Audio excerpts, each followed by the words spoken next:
నమస్తే అండి. నేను వాణి. నా ఛానల్ ఫస్ట్ టైం చూస్తుంటే ప్లీజ్ సబ్స్క్రైబ్ చేసుకోండి, లైక్ చేసి షేర్ చేయండి.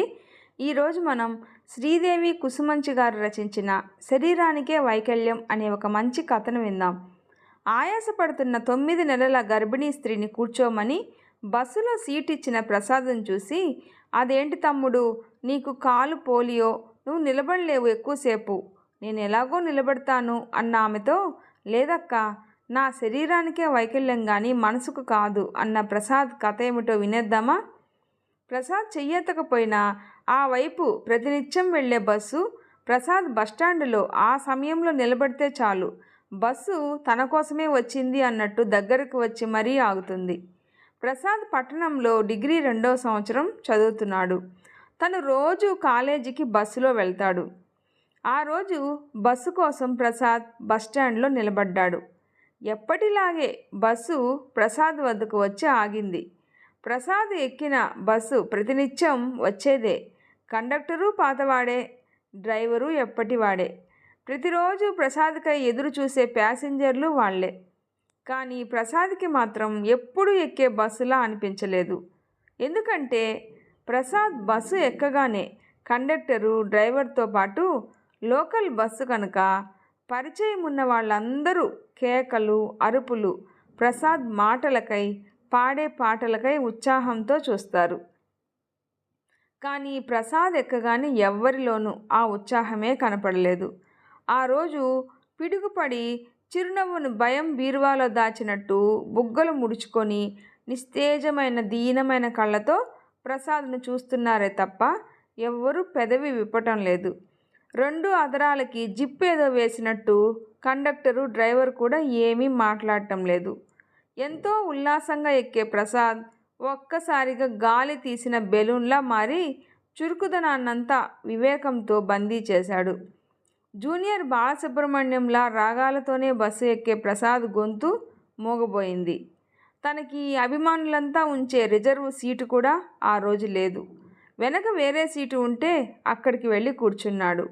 కానీ ఆ సీటు పక్కన ఎప్పుడూ ఎక్కని ఆ ప్రాంతపు రాజకీయ నాయకులు కూర్చున్నారు. ఎంతో గాంభీర్యంగా వాళ్లే గొప్ప అన్నట్టు. ఇంతలో తర్వాత ఊరు స్టేజీ వచ్చింది. పట్టణం వైపు వెళ్లే బస్సులు ఆ మార్గం గుండా పరిమితంగా ఉండటం వలన బస్సు ఆగితే చాలు తండోపతండాలుగా జనం ఎక్కుతారు. బస్సు ఆగగానే చాలామంది ప్రయాణికులు ఎక్కారు. అందులో 9 నెలల గర్భిణి కూడా ఉంది.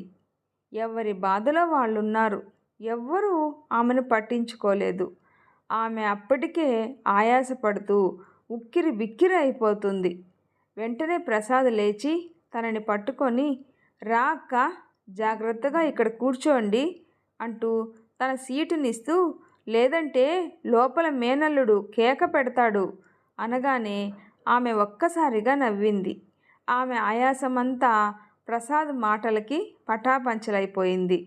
కానీ కూర్చున్న ఆమె ప్రసాద్ని చూసి, అదేంటి తమ్ముడు, నీకు కాలు పోలియో, నువ్వు నిలబడలేవు ఎక్కువసేపు, నేను ఎలాగో నిలబడతాను, పర్వాలేదు, నువ్వు కూర్చో తమ్ముడు అని ఆమె సీటులో నుంచి నిల్చోబోతే, లేదక్కా, నువ్వు కూర్చో, నా శరీరానికే వైకల్యం కానీ మనసుకు కాదు, నేను నా మనోధైర్యంతో నేను ఎంతసేపైనా నిలబడగలను అంటూ అల్లుడు జాగ్రత్త అక్కోయ్ అంటూ నవ్విస్తూ కూర్చోబెట్టాడు. ఇదంతా చూస్తున్న 10 ఏళ్ల అమ్మాయి చప్పట్లు కొట్టడం మొదలుపెట్టింది. బస్సు మొత్తం ఒకేసారి ఆక్సిజన్ను పీల్చినట్టు చప్పట్లు కొట్టడం మొదలుపెట్టారు. అక్కడ ఉన్న పెద్దాయన వచ్చి, నువ్వు ఎలాగైనా హీరోవయ్యా, నా ఆయుష్ను పోసుకొని నిండు 100 ఏళ్ళు ఆనందంగా జీవించవయ్యా అంటూ దీవించాడు. బస్సులో గంభీరంగా కూర్చున్న రాజకీయ నాయకుడు లేచి నిలబడగానే బస్సు ఆపారు.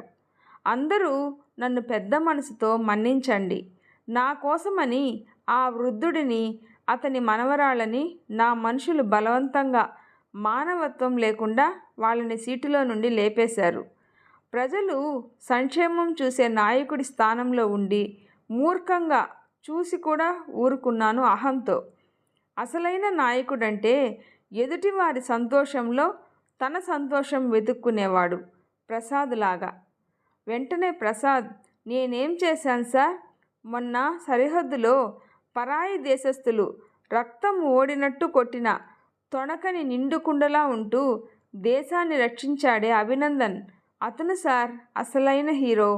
తనకి కుటుంబం, అమ్మ, నాన్న, భార్య, పిల్లలు అందరూ ఉంటారు కదా సార్.